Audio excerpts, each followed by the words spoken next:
Alhamdulillah Rabbil Alamin. Wassalatu wassalamu ala asrafil anbiya'i wal mursalin Sayyidina Muhammadin wa ala alihi wa ashabihi ajma'in, amma ba'd. Yang kami hormati Ketua dan pengurus pengajian Sabtu pagi, berarti setiap hari Sabtu, alhamdulillah. Dan yang kita hormati sesepuh, bini sepuh, bapak-bapak, ibu-ibu yang hari ini dirahmati Allah. Pertama-tama marilah kita panjatkan puji syukur kehadirat Allah Subhanahu wa taala. Alhamdulillah, di waktu syuruk awal duha menika kita diberikan oleh Allah begitu banyak nikmat iman, nikmat Islam, nikmat kesehatan dan kesempatan untuk kita sama-sama hadir di masjid ini dalam rangka tolak ukur. Semoga niat kita, langkah kaki kita menika pikantuk ridhonipun Allah Subhanahu wa taala. Sing amene mantap mugi diparingi sehat, diparingi panjang umur, diparingi rezeki ingkang kathah lan barokah, sing gadah utang dipun lunasi Gusti Allah, ingkang kerah diparingi sehat, dan semoga kita semuanya mendapatkan keberkahan dari pengajian menika. Allahumma amin. Yang kedua, tidak lupa pula kita aturkan salawat dan salam atas junjungan Nabi besar Muhammad sallallahu alaihi wasallam beserta keluarga, para sahabat dan para pengikutnya yang selalu istiqomah derek tuntunanipun, lan mugi-mugi kita semuanya kelak mendapatkan syafaatnya. Amin. Bapak Ibu sedaya sehat nggih? Alhamdulillah rabbil alamin. Saged kepanggih malih nggih kalau wingi separuh kajian. Nah, alhamdulillah hari ini kita bisa full insyaallah nggih. Bapak dirahmati Allah, kalau wingi Pak Sukarti menyampaikan ke saya tema pun ya. Nah, ini kita akan sampaikan di momentum menika adalah momentum Isra Mi'raj. Yang kita ingin kupas adalah tentang sholat. Ya, judulnya adalah Miracle of Sholat. Kenapa ini penting? Kita ketahui Bapak dirahmati Allah bahwa suatu pesan kalau disampaikan dan pesan itu rahasia atau pesan khusus, tentu lewat perantara apa mboten? Mboten. Terus mboten. Jenengan gak ada pesan khusus kalian yang tidak mungkin pesan itu akan dititipkan orang lain. Terus mboten. Nah, pesan itu Allah langsung bertemu dengan Nabi kita Muhammad sallallahu alaihi wasallam. Yang kita sudah ketahui bersama adalah peristiwa Isra dan Mi'raj. Isra-nya ada di surat Al-Isra ayat 1, kemudian Mi'raj-nya di surat An-Najm ayat 13 sampai 18. Ya, mungkin di kajian-kajian lain sudah pernah disampaikan, tapi yang ingin kita tekankan di kajian kita adalah inti dari Isra dan Mi'raj adalah perintah sholat. Nah, terkadang kita menganggap bahwa sholat itu kaya ngono kuwi. Laras ya, kita menganggap gerakan sholat hanya sekedar ya seperti itu. Dari kita kecil diajari yang sepuh sampai kita gede dan sudah mantan pemuda-pemudi, laras nah, kita tahunya seperti itu. Padahal ini dikaji bahwa sholat ini punya keajaiban Bapak Ibu. Karena perintah ini langsung dari Allah tentu punya makna yang luar biasa. Makna yang pertama adalah yang menentukan seseorang itu muslim dan tidak adalah dari sholat itu. Laras betul. Dia dianggap muslim karena dia sholat. Yang kedua, sholat ini kelak di akhirat menjadi penentu seseorang itu akan masuk surga. Lalu sebentar, dibanding amalan lain, walaupun dia punya amalan lain segudang, tapi sholatnya kurang, tentu ini menjadi penilaian yang berbeda. Nah, pada kesempatan ini kita akan kupas apa saja sih tentang keajaiban dari sholat tersebut. Bismillahirrahmanirrahim. Pertama, sebagai muqaddimah pembuka, kita sampaikan hadis riwayat Bukhari nomor 6412 dari Ibnu Abbas radhiyallahu anhu. A'udzubillahi minasyaitonir rajim. Ni'matani maghbunun fihima katsirun minan nas. As-sihhatu wal faragh. Ada dua kenikmatan yang banyak manusia tertipu. Pertama apa? Nikmat sehat. Yang kedua, ya, nikmat sempat waktu. Ada banyak orang sedih kalau dia kehilangan harta. Laras betul. Tapi terkadang orang ini menganggap sepele saat dia sehat ataupun waktunya disia-siakan. Laras betul. Kita menganggap sehat itu berharga justru pada saat ribut kita sakit. Dan sakit sing paling mesake ini adalah lorong utuh. Terus betul, sakitnya luar biasa, orang sing ngerti. Terus betul, bahkan bojone dhewe, anake dhewe rado. Ya kan? Nah, ini hal yang perlu menjadi renungan kita tentang nikmat sehat ini perlu kita jaga. Salah satunya Bapak Ibu menika sakit menghadiri kajian setiap Sabtu pagi nggih di sini nggih. Subhanallah. Insyaallah ini masjid menjadi saksi di akhirat bahwa Bapak Ibu istiqomah derek pengajian di sini. Allahumma amin. Yang kedua selain sehat adalah nikmat sempatnya tadi. Ya, banyak orang sehat tapi digunakan untuk hal-hal yang tidak berhubungan dengan ibadah.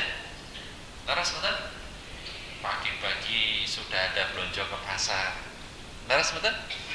Pagi-pagi mikir olahraga, pagi-pagi mikir masak dan seterusnya. Bapak Ibu merelakan itu semua untuk mendapatkan ilmu agama di masjid. Dan ini termasuk jihad fisabilillah. Subhanallah. Ya, nah ini muqaddimah kita supaya kita semangat ya dalam mempergunakan sehat kita, dalam mempergunakan waktu yang kita miliki. Kemudian topik kita, sholat bukan hanya sekedar kewajiban agama, melainkan adalah anugerah Allah yang membawa manfaat sangat besar bagi akal, tubuh, dan jiwa. Di pertemuan yang lalu saya sempat singgung ini ya, bahwa diri kita menika terbagi menjadi 3, yaitu akal, kemudian tubuh, jasad ya, yang ketiga adalah jiwa. Kita sampaikan kemarin, akal makanannya adalah ilmu, ya, kemudian jasad makanannya adalah minum dan makan sehari-hari, ya. Kalau jiwa makanannya adalah agama, ya. Jadi kita sampaikan di kajian, kita nyambung dengan yang kemarin. Kemudian diperintahkan langsung kepada Nabi kita Muhammad Sallallahu Alaihi Wasallam selama peristiwa Isra dan Mi'raj. Salat adalah satu-satunya ibadah yang ditasbihkan di surga. Tadi sudah saya singgung bahwa timbangan pemberat kita menika pertama sing dihisab adalah salatnya. Salatnya. Jadi kalau salatnya Bapak Ibu bisa kita jaga, insya Allah ini sudah menjadi prioritas kita di surga. Ya, nah ini makanya pentingnya salat. Dan perintah sholat ini berbeda dengan yang lain karena langsung. Kalau yang lain kan lewat malaikat Jibril. Terus betul? perintah syahadat ada di malaikat Jibril disampaikan ke Rasulullah. Kemudian puasa di Al-Baqarah 183 insyaallah kita akan temui nanti nggih, 1 bulan lagi nggih insyaallah nggih. Nah, senang betul ketemu Ramadan Bapak Ibu. Rahmat nggih. Nah, monggo kita persiapkan dari sekarang. Kemudian yang ketiga tentang perintah zakat ada dalam Al-Qur'an lewat malaikat Jibril. Umroh dan haji itu juga lewat malaikat Jibril disampaikan kepada Rasulullah. Tapi khusus sholat, bahkan malaikat Jibril pun tidak bisa mendampingi masuk di Sidratul Muntaha. Nah, ini pentingnya kita sholat menikah. Nah, ada 5 hal yang menjadi keajaiban sholat itu sendiri. Pertama adalah sholat itu hubungan langsung kita dengan Allah Subhanahu wa Ta'ala. Laras betul?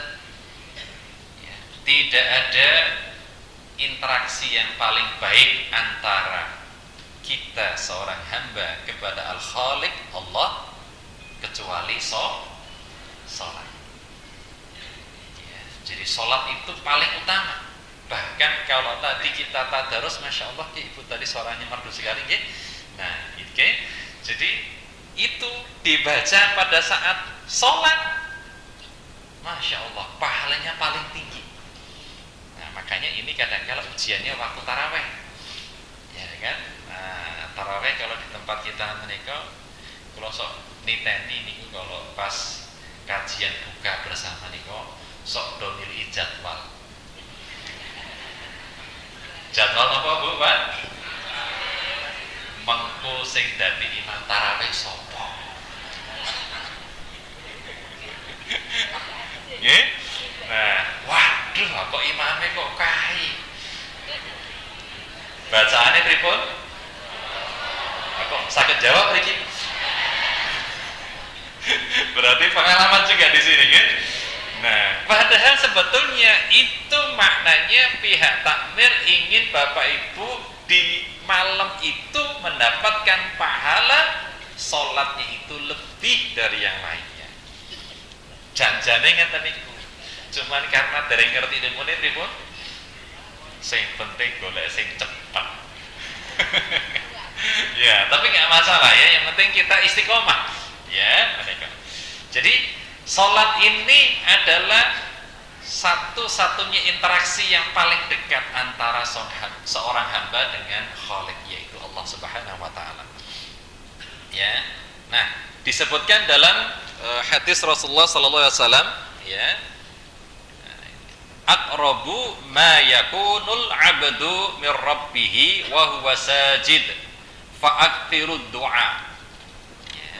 Disampaikan di sini oleh dari Abu Hurairah radhiyallahu an, Rasulullah menyampaikan keadaan yang paling dekat antara seorang hamba dengan Rabb-nya adalah ketika ia sedang sujud. Makanya ada salah satu keutamaan ya, waktu yang mustajab itu pada saat sedang sujud. Berlama-lamalah dalam sujud. Tapi menika jangan sampai dipraktekkan dalam sholat berjamaah. Nggih. Kalau sebagai makmum masake imame, lah kok ora ngadeg-ngadeg iki piye iki? Ya. Nah, dan imame kalau yang melakukan ini masake jamaah. Leres mboten? Nah, ini kalau mau berlama-lama sujud itu pada saat sholat sendiri. Nikmat. Pada saat sujud itu kita sedang curhat kalih Gusti Allah. Itu curhat terbaik dibanding curhat lewat WA. Pasang status, ya kan? Nah ini lebih baik. Karena apa? Rabb Allah Maha mengetahui hambanya yang sedang sujud itu. Makanya kalimatnya, maka perbanyaklah doa. Fa'aktirud doa. Ya, maka perbanyaklah doa pada saat itu saat kita sedang bersujud. Hadis riwayat Muslim nomor 482. Kemudian yang kedua, setelah hubungan itu, hubungan spesial kita dengan Allah lewat sholat, Yang kedua adalah kekuatan dari sujud itu sendiri. Apa kekuatan dari sujud itu sendiri? Nah, pertama adalah posisi menyerahkan diri yang hakiki. Ya, posisi penyerahan diri yang hakiki. Orang itu kalau sudah bersujud kepada Allah, itu wujud pengakuan kita sebagai seorang hamba kepada Al-Khaliq. Laras betul? Contoh sederhana saja, di Jogja ada Kasultanan. Niku kula riyin karena mbah kula nggih abdi dalam teng kraton niku. Munduk-munduk ngeten niku. Nggih, dan mboten pareng ningali sultane niku. Nggih, dadi kalau ngomong tuh ngeten iki. Nggih, kula nggih gumun awale. Kok ngeten niku, Mbah? Ayo ngono adabe le. Ya, ngono ra entuk, neranyak, tolong nanti ndangak. Ini baru abdi dalam kepada sultan sesama manusia. Terus betul? Itu wujud penghormatan. Coba kalau abdi dalam niku ngadeg pripun kira-kira? Sesuk wis dipecat. Ya kan? Iya, tidak jadi abdi dalam lagi karena kok neranyak kowe kuwi, ya kan? Nah, ini baru manusia kepada manusia. Apalagi manusia hamba dengan Al-Khaliq yang menciptakan semua alam ini dan memberikan fasilitas semuanya gratis. Para sebentar, sinten sing nate ngrasake bayar oksigen? Iki wonten Pak Dokter niku nggih. Niku kalau rumah sakit pinten niku sak tabung. Laris betul. Dan kalau ini masa Covid niku laris manis niku. Nggih kan? Ya, ada teman saya itu kehabisan oksigen, golek putih-putih buatan itu, ya akhirnya meninggal dunia. Dari situ kita bisa ngambil hikmah bahwa kita dari lahir cengar di dunia menika menghirup oksigen, Allah mboten pajeki. Laras mboten coba dipajeki karo pripun? Kita tidak akan bisa membayar itu semua. Itu baru oksigen, belum yang lain itu. Ya kan? Jadi inilah pentingnya seseorang itu bersujud, wujud dari penyerahan diri kita kepada Allah Subhanahu wa ta'ala. Ya, jadi sujud melambangkan kerendahan hati dan penyerahan diri kepada Allah yang mencerminkan ketundukan total. Yang kedua adalah pengingat bahwa tidak peduli seberapa hebatnya kita selalu kembali ke tanah tempat kita diciptakan. Dan sujud itu selain kita merendahkan diri kita kepada Allah, yang kedua itu wujud bahwa awak dhewe iki sekolah lemah. Sehebat apapun seseorang karirnya, dunianya, sesuk ya arep dikubur teng lemah. Laras mboten? Napa wonten pejabat napa penguasa terluas di dunia niku matine mboten dikubur teng lemah? Enggak ada. Semua manusia fitrahnya dia akan ditanam kembali ke tanah. Sujud itu sebagai wujud alat mengingat kita bahwa sesuk awak dhewe yo akan kembali ke tanah. Menika. Nah, kemudian yang B adalah meningkatkan aliran darah ke otak. Kalau orang itu berdiri kan posisi darah itu ke otak terkadang ada kekurangan, makanya terkadang sok ngalami mumet, pusing. Itu sebetulnya salah satu tanda indikasi bahwa darah kita ke arah otak ini pripun kurang suplainya. Dengan sujud ini, ya, penelitian ilmiah menunjukkan bahwa sujud meningkatkan suplai oksigen, ya, dan darah ke otak. Jadi oksigen itu dibawa oleh darah menuju ke otak, otak kita bisa bekerja dengan baik dan aktivitas kita bisa baik. Ya, dengan begitu akan meningkatkan fungsi kognitif dan kejernihan mentalnya. Jadi orang-orang sing sujudin niku benar, insya Allah kondisi otaknya itu akan lebih baik. Pripun posisi sujud ingkang saya menika adalah tumak ninah, mboten kaya nggih mantul-mantul nika nggih. Nah, kaya ayam matuk napa makanan niku nggih matul tul nggih. Jadi salat itu mboten golek cepet rampungi, tapi salat itu laksanakan dengan kita itu sedang berbicara dengan Allah. Nikmati setiap bacaan dari salat kita termasuk saat sujud. Nah, hal ini membantu mengurangi secara kesehatan sakit kepala.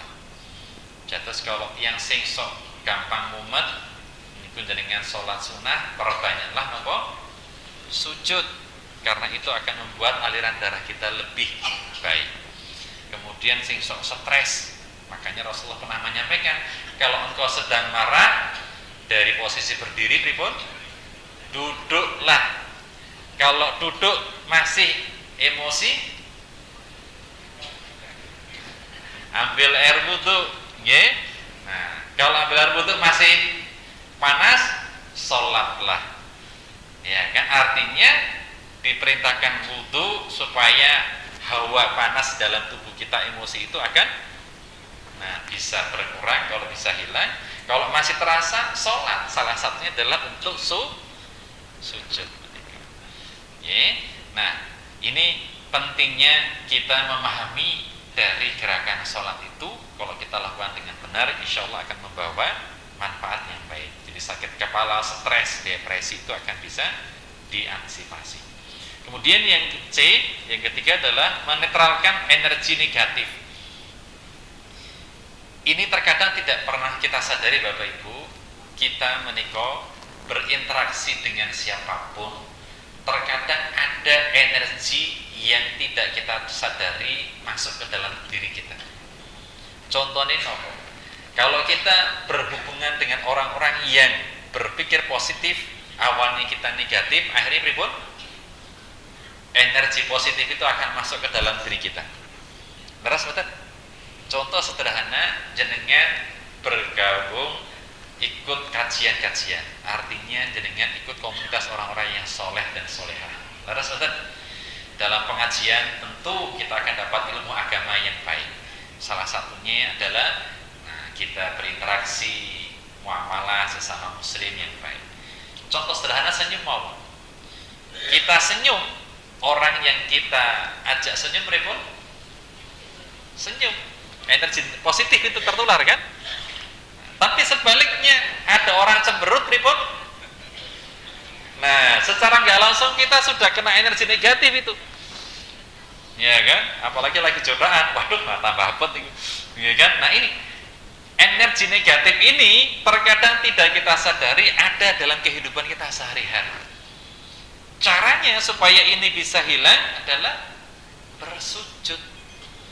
Karena energi negatif itu pada saat sedang sujud, dia akan lepas masuk ke dalam tanah. Karena tanah itu ground. Makanya kalau bangunan itu yang tinggi biasa ada pencakar langit. Laras betul? Tujuannya apa? Pada saat ada petir, ya itu tidak langsung kena ke bangunan, tapi langsung aliran listrik itu masuk ke dalam tanah tanpa merusak bangunan itu sendiri. Itu namanya penangkal petir, ya, biasa dipasang di gedung-gedung itu. Artinya tanah ini sebagai tempat menetralkan kondisi kita. Makanya coba Bapak Ibu tingali orang-orang yang suka bersujud, wajahnya lebih ceria, lebih sumringah. Coba cek kanan kiri pun Bapak Ibu. Ya kan? Mesem kabeh niku mesti. Ya kan? Mergane napa? Allah tanamkan itu. Ya, sakinah dalam kita menuntut ilmu. Ya, jadi bumi memiliki medan elektromagnetik alami dan sujud memungkinkan tubuh untuk melepaskan kelebihan listrik statis, mengurangi stres dan kelelahan. Coba setelah habis sujud niku awake luwih penak. Bahkan dalam riwayat lain Rasulullah itu pernah menyampaikan, wahai Bilal, tegakkanlah sholat sebagai sarana untuk istirahat. Loh, ini levelnya Rasulullah itu istirahat itu beripun sholat. Karena apa? Menikmati sholat menikmati. Kalau awak dhewe beripun sholatnya? Nah, iya kan? Nah, sing penting kita rampung kewajiban, iya kan? Tapi Rasulullah dan para sahabat sholat itu sebagai sarana untuk istirahat. Karena mereka, beliau-beliau itu melama-lamakan saat sujudnya, sehingga secara kesehatan kondisi fisik itu netral kembali. Nah, kemudian keutamaan atau keajaiban yang ketiga, pertama sebagai hubungan kepada Allah langsung, yang kedua tadi adalah ya kekuatan sujud, yang ketiga adalah waktu-waktu sholat ini yang luar biasa. Yang kadang-kala kita nggak mikir, yo waktu sholat yang ngono kae, subuh yo waktu fajar, duhur awan waktu sholat duhur, ya kan, sore waktu asar, maghrib yo waktu petang, isya yo malam, selesai. Tapi Bapak Ibu ketahui, kalau kita menilai secara ilmu, ya, itu ada nilai tertentu yang Allah tetapkan untuk kita. Ini kita urutkan supaya gampang. Islam itu kan dari isya, subuh, dulu kan luhur ya, diganti duhur, luhur, asar, maghrib. Dari sholat isya malam hari itu setelah diteliti adalah meningkatkan relaksasi dan meningkatkan kualitas tidur. Terus orang-orang yang sholat isya, insya Allah dia malam hari itu lebih rileks dan tidurnya lebih nyenyak, lebih tenang. Sebab ini pun pada saat sholat isya ini dia meninggalkan semua urusan dunianya yang mulai dari pagi sampai sore harinya. Makanya dipraktekkan Bapak Ibu cobi. Kalau terkadang ini bapak-bapak yang mungkin masih ada aktivitas kerja di kantor misalkan, atau berbisnis di pasar ataupun dimanapun, dari pagi sampai siang sampai sore kadang ada masalah di kantor. Ya, saran saya jangan langsung pulang ke rumah Bapak Ibu. Kalau sakit jenengan mampirlah ke masjid untuk sholat sunnah 2 rakaat, ambil air wudhu, sholat syukrul wudhu. Itu insya Allah jenengan pulang ke rumah itu rasanya maknyes adem. Beda dengan jenengan dari pagi sampai sore hiku-piku dengan urusan dunia, sing diseneni atasane, sing ono konsumennya sing rewel, ono macam-macam gitu kan. Nah, kalau dibawa ke rumah biasanya pripun? Sing dadi korban adalah keluarganya. Laras mboten mau disenen-seneni atasan ning kantor neng omah sing diseneni sinten? Kalau orang bojone anake niku, anake ora salah lagi numpak pit ini, wojo nabrak. Wah, ya kan? Padahal anak niku pengen nyambut bapake sing pulang dari kantor misalkan. Laras nonton. Jadi coba kalau kita pengen pulang ke rumah itu membawa manfaat bagi keluarga, mampirlah sholat sebelum Bapak Ibu yang aktivitasnya kerja dimanapun berada, tenangkan lewat sholat. Gitu. Jadi itu akan membuat diri kita lebih rileks ya pada saat kita istirahat. Kemudian sholat subuh, sholat fajar ini ya meningkatkan kadar oksigen karena di waktu subuh ini hawanya sejuk, seger, laras betul. Dan pada saat kita itu bangun, kemudian kita bergerak menuju ke masjid, secara fisik kita mendapatkan asupan oksigen yang paling jernih dibanding waktu-waktu lain, ya kan? Dan kemudian menyegarkan pikiran. Ya, beda dengan orang-orang sing boten subuhan, tangine jam itu langsung pengen menyang ning kantor, pripun? Mesti bunet pikirane, wedi telat, kemrungsung, stres ning dalan, pripun? Tekan kantor telat disenani atasane mumpet tekan kantor niku. leres betul. Jadi orang-orang yang sholat subuh ini luar biasa. Dia mendapatkan keutamaan dari secara ilmu kesehatan itu. Kemudian untuk sholat duhur di waktu siang, jangan tunda. Karena di waktu awal duhur itu momentum tubuh kita menika pripun?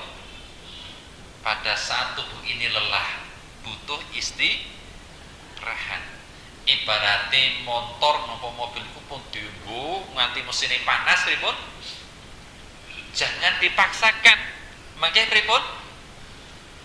Cepat overhaul, cepat rusak mesin itu. Tubuh kita juga butuh seperti itu. Ada saatnya kita harus istirahat. Ya, jadi istirahat, ambil air wudu, sholatlah. Ya, karena ini akan menghilangkan stres di waktu duhur, mengatur ulang ya tingkat energi kita supaya nanti saat kita itu bekerja setelah sholat dan istirahat siang fresh malih. Beda dengan orang yang full soko esok mati tekan sore saya dipikir nopo gawean terus, pekerjaan terus. Itu setelah masa pensiunnya kebanyakan banyak mengalami keluhan sakit karena ibaratnya tubuh menika dipaksa untuk bekerja 8 jam tanpa istirahat. Nah ini Allah mengatur sedemikian rupa itu luar biasa. Kemudian sholat asar di waktu sore itu meningkatkan produktivitas ya, nah dan mengurangi kelelahan. Jadi masa kelelahan kita itu di waktu duhur dan di waktu asar menika juga jangan ditunda. Karena terkadang ujiannya waktu duhur dan asar itu pripun? Gaweane isi akeh nanggung. Yang duhur ditunda menjelang asar, yang asar ditunda menjelang maghrib. Alasannya tak nang omah wae nanggung. Ya, balik kantor jam 4, sekarang kan sholatnya jam 3.15 adzan nggih. Adzan asar. Monggo wae tak nang omah. Nang dalan pun macet, tekan omah pun ajeng mendekati maghrib. Itu sayang. Jadi sebaiknya kalaupun kita dalam perjalanan pulang ke rumah, mampirlah ke masjid, sholatlah di situ. Sekaligus pripun mau memfreshkan pikiran kita yang di kantor dengan banyak masalah, ditinggalkan di masjid, kita pulang dengan membawa suasana ingkang sae. Jadi ketemu istri rasanya nggih enak, ketemu anak nggih kepenak. Nggih, menika. Kemudian M-nya adalah sholat maghrib di waktu petang. Waktu petang ini adalah penyeimbangan hormon dan membantu pencernaan. Nah, ini saya ketahui oleh Pak Dr. Daroji ini kok, nah, di waktu maghrib itu kan sebaiknya kita makan malam itu di situ, Pak Dokter, Jadi bukan malah tengah wengi kita baru makan, itu malah keliru sebetulnya. Penelitian menyebutkan kalau kita makan itu di waktu sebelum maghrib atau pas maghrib itu tepat. Makanya Islam puasa itu dari waktu fajar sampai maghrib. Bar niku pun boten sah golek-golek sing liya-liyane. Niku sing mari akhire bobote pripun? Tambah. Itu karena makan malamnya di atas waktu yang normal. Kalau sakit tadi ya di waktu antara jam 5 sampai waktu berbuka itu waktu yang terbaik untuk makan malam. Karena itu pencernaan masih bisa berfungsi dengan baik dan dalam kajian ilmiah itu 4 jam setelah makan itu seharusnya waktu kita istirahat. Karena penggilingan pencernaan itu istirahat. Tapi kalau kita berdahar langsung semende, nah, tapi Ustaz kadang-kadang itu penak bar maam warak terus laya-laya terus ribut. Nah, tapi kalau bisa tahan dulu. Dengan apa? Setelah kita makan, mungkin tadi kita membaca Al-Quran, ya kan, membaca buku. Setelah itu nyaman, baru kita tidur. Insya Allah itu lebih sehat. Ya. Nah, ini yang ketiga. Ya, kemudian yang keempat, sholat sumber penyembuhan. Apa Bu, Pak? Sholat sumber penyembuhan. Ya, dari Abu Hurairah radhiyallahu anhu, ia berkata bahwa Rasulullah SAW bersabda, ya, ini Ara'aitum law anna nahara bibabi ahadikum yaghtasilu fihi kulla yaumin khamsa ma taqulu dzalika yubqi min darani. Qalu la yubqi min daranihi syai'a. Qala fadzalika mithlus salawatil khamsi yamhullahu bihal khotoya. Artinya, tahukah kalian seandainya ada sebuah sungai di dekat pintu salah seorang di antara kalian, lalu ia mandi dari air sungai itu setiap harinya 5 kali, apakah akan tersisa kotorannya walaupun sedikit? Para sahabat menjawab, tidak ada tersisa sedikit pun kotorannya wahai Rasulullah. Beliau berkata, maka begitulah perumpamaan sholat 5 waktu, dengannya Allah menghapuskan dosa. Hadis riwayat Bukhari nomor 528 dan Muslim nomor 667. Nah, hadis Rasulullah ini menunjukkan perumpamaan tadi, ya, bahwa kalau di depan rumah seseorang itu ada sungai yang jernih, dia tiap 5 kali mandi di situ, tentunya badannya akan sehat karena kotorannya tidak ada. Itu juga dengan sholat. Kalau Bapak Ibu tadi sholatnya diterapkan sesuai tuntunan tadi, 5 waktu di waktu awal, apalagi sakit berjamaah, ini keutamaan yang kita dapatkan. Selain tadi Allah menghapuskan apa? Dosa-dosa kita. Kemudian sholat sumber penyembuh, ya. Penyucian jiwa. Jadi pada saat kita itu sholat, Allah tanamkan jiwa kita itu seperti dicuci oleh Allah, ya. Sholat menghapus dosa, mensucikan hati dari kesombongan, iri hati dan kebencian. Ini sifat-sifat nafsu, ya. Terus sebentar. Di antara manusia ada nggak yang punya sifat sombong, Bapak Ibu? Iri hati, ya.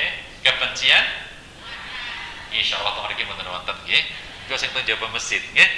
Nah, kemudian salat membawa kedamaian batin dengan menghilangkan rasa bersalah dan penyesalan.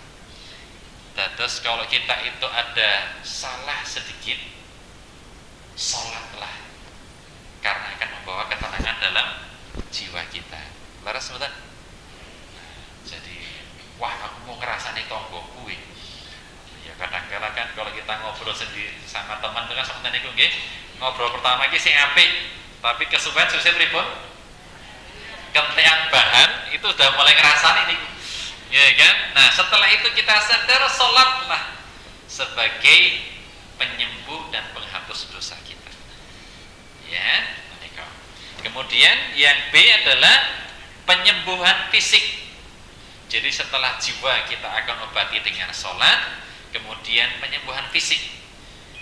Gerakan-gerakan dalam sholat meningkatkan sirkulasi darah, pencernaan, dan postur tubuh. Makanya waktu sholat Bapak Ibu, gerakannya itu harus yang baik, tumanina.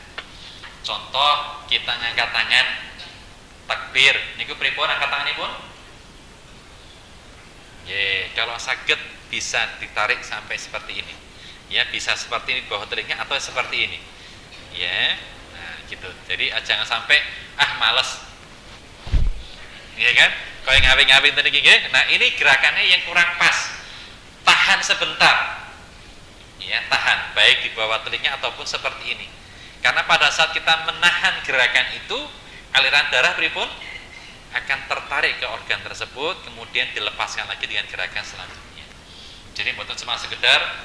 Nah, kemudian juga waktu rukuk, pastikan pripun rukukipun,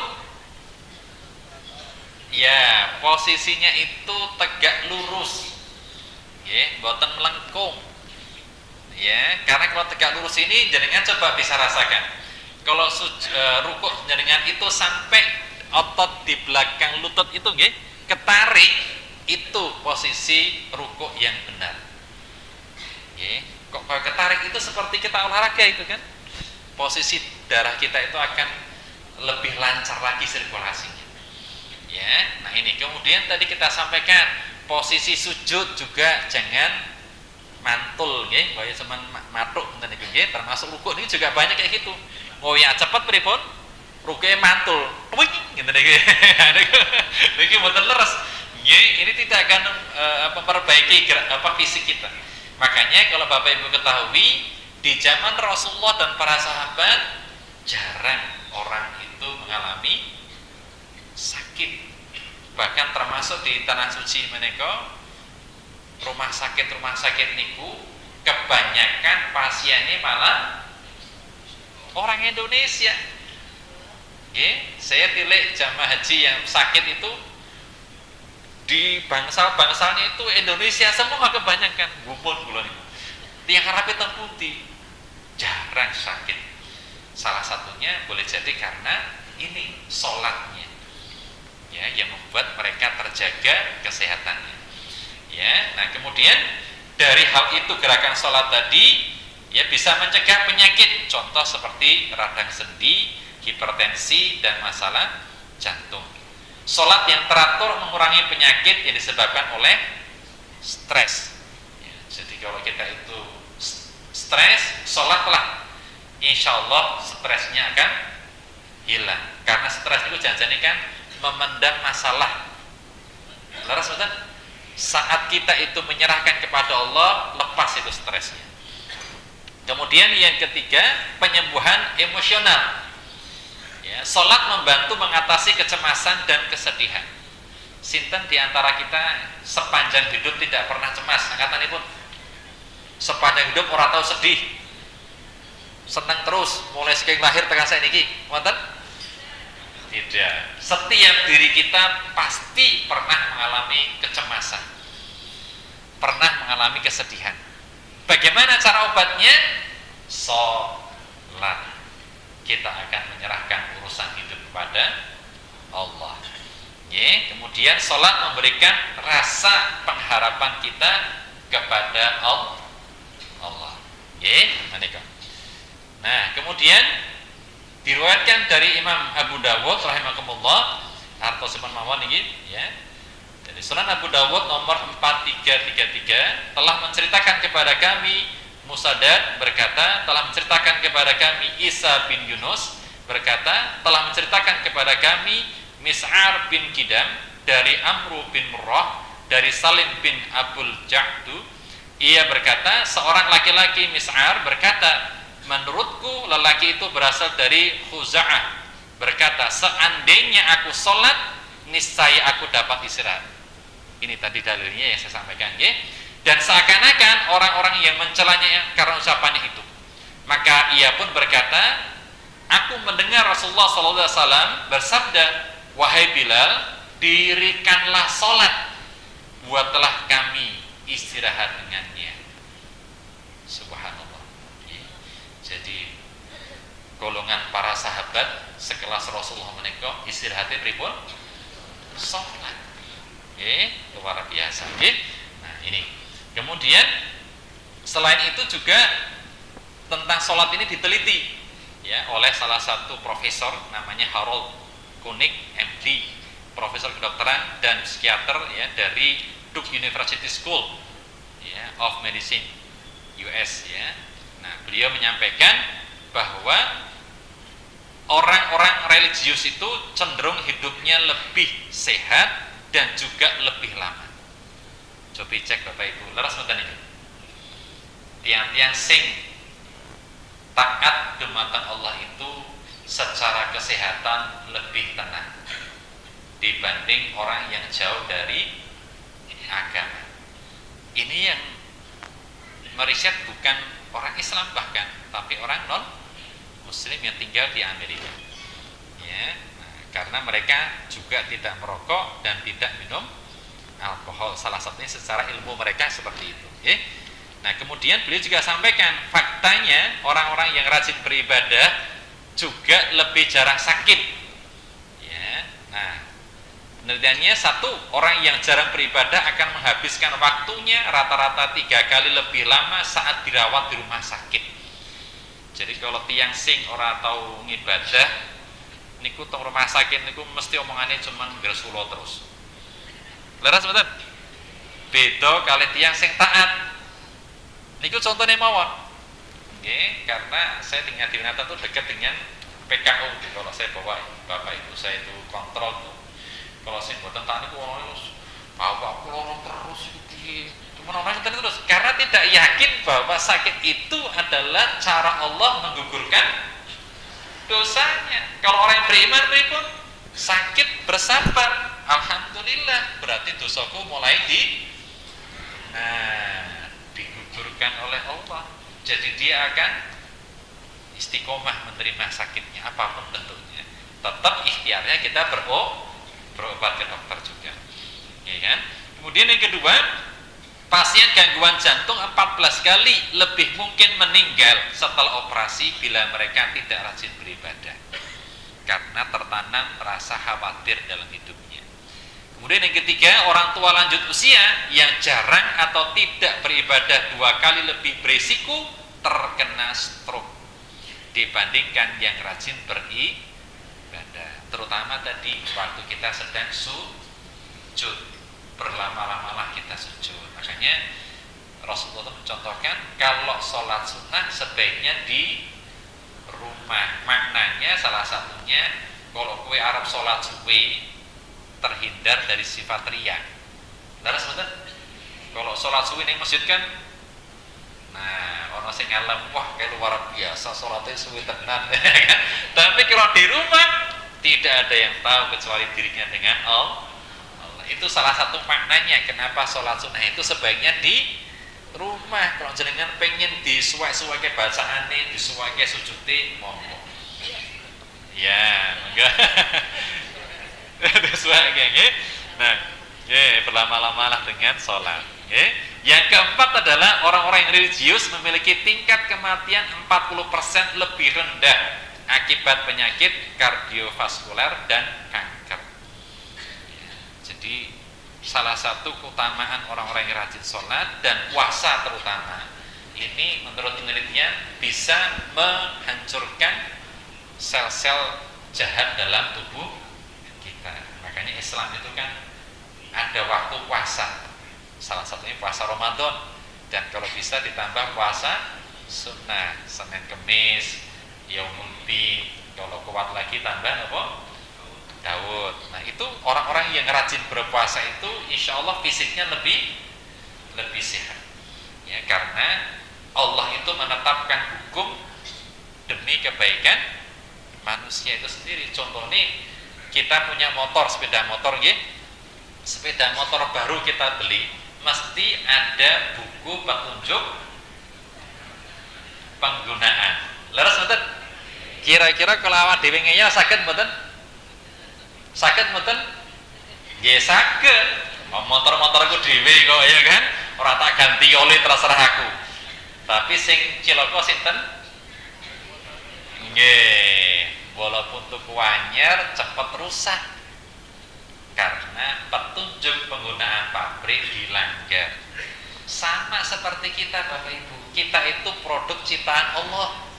Leres mboten? Petunjuk penggunaan ada dalam Al-Qur'an. Leres mboten? Kalau awak dhewe ngeyel kali Al-Qur'an pripun? Ya rasakno dhewe kalau ki ana masalah gitu kan. Tapi kalau kita ikuti aturan Allah, itu akan membawa kemaslahatan bagi diri kita sendiri, bahkan sesuk untuk bonus teng akhirat mlebet swarga. Nggih, jadi ini ya, alhamdulillah ini yang kita sampaikan pas jam 7 menika nggih. Nah, semoga kajian ini kita selesaikan sampai kelima, salat perisai terhadap kesulitan. Tadi sudah menjadi penyembuh, sekarang salat menika bisa menjadi tameng. Nggih, sinten Bapak Ibu sing ngalami masalah? Wonten teng mriki Bapak Ibu? Atau ada di antara jamaah yang tidak pernah ada masalah? Saya yakin semua orang, termasuk saya pribadi ya, setiap kita pasti punya masalah, punya kesulitan. Bagaimana caranya? Nah, di surat Al-Baqarah ayat 45, wasta'inu bisabri wassalah. Ya kan, jadikanlah sabar dan sholat sebagai penolongmu. Ada masalah pripun? Sholat dan sabar. Allah akan berikan solusi yang terbaik. Ya, jadi jangan wonten masalah malah pripun? Curhat kali tiyang sanes. Omongane meleh ngene iki. Ojo ngono-ngono wong liya ya yu. Cuman kowe tok tak kandhani. Terus pripun? Koncone ngomong meleh kali liyane. Ojo kondo-kondo ya. Cuman kowe sing tak kandhani. Akhirnya pripun? Kabeh do ngerti. Karena ini jadi kalau kita punya kesulitan hidup sebaiknya curhatnya kepada Allah. Wasta'inu bisabri wassalah. Ya, karena Allah akan berikan pertolongan kepada kita saat kita sabar dan sholat. Ya kan?